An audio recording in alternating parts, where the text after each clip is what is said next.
ఓ మధురమైన పాట పాడితే అందరూ ప్రశంసించడం సహజం. కానీ ఓ యువతి పాడిన పాటకు మాత్రం హెచ్చరికలు వచ్చాయి. ఏంటా పాట? ఎవరా అమ్మాయి? కర్ణాటకలోని శివమొగ్గ జిల్లా వాసైన సుహానా సయ్యద్ అనే 22 ఏళ్ల అమ్మాయి హిందూ భక్తి గీతాన్ని అద్భుతంగా ఆలపించింది. కన్నడ పాటల రియాలిటీ షోలో ఆమె పాడిన పాట ప్రేక్షకులను మంత్రముగ్ధులను చేసింది. న్యాయ నిర్ణేతలు సైతం ప్రశంసలతో ముంచెత్తారు. అయితే ఓ ముస్లిం యువతి హిందూ భక్తి గీతం పాడటం పట్ల ఇస్లామిక్ వాదులు తీవ్ర ఆగ్రహం వ్యక్తం చేశారు. మంగళూరు ముస్లిమ్స్ అంటూ ఓ ఫేస్బుక్ పేజీని ఏర్పాటు చేసి మరీ హెచ్చరిస్తున్నారు.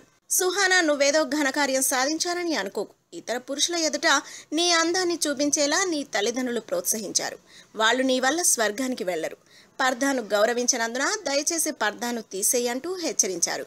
ఏది ఏమైనా హిందూ భక్తి పాట పాడి అందరిని మంత్రముగ్ధులను చేసిన ఆ యువతిని మనము అభినందిద్దాం. మరోవైపు ఆమెను హెచ్చరించిన మంగళూరు ముస్లిం పేజీని పోస్ట్ చేసిన వారిపై పలువురు నెటిజన్లు మండిపడుతూ యువతికి బాసటగా నిలిచారు. If you like the video, please like us and subscribe Tollywood Nagar.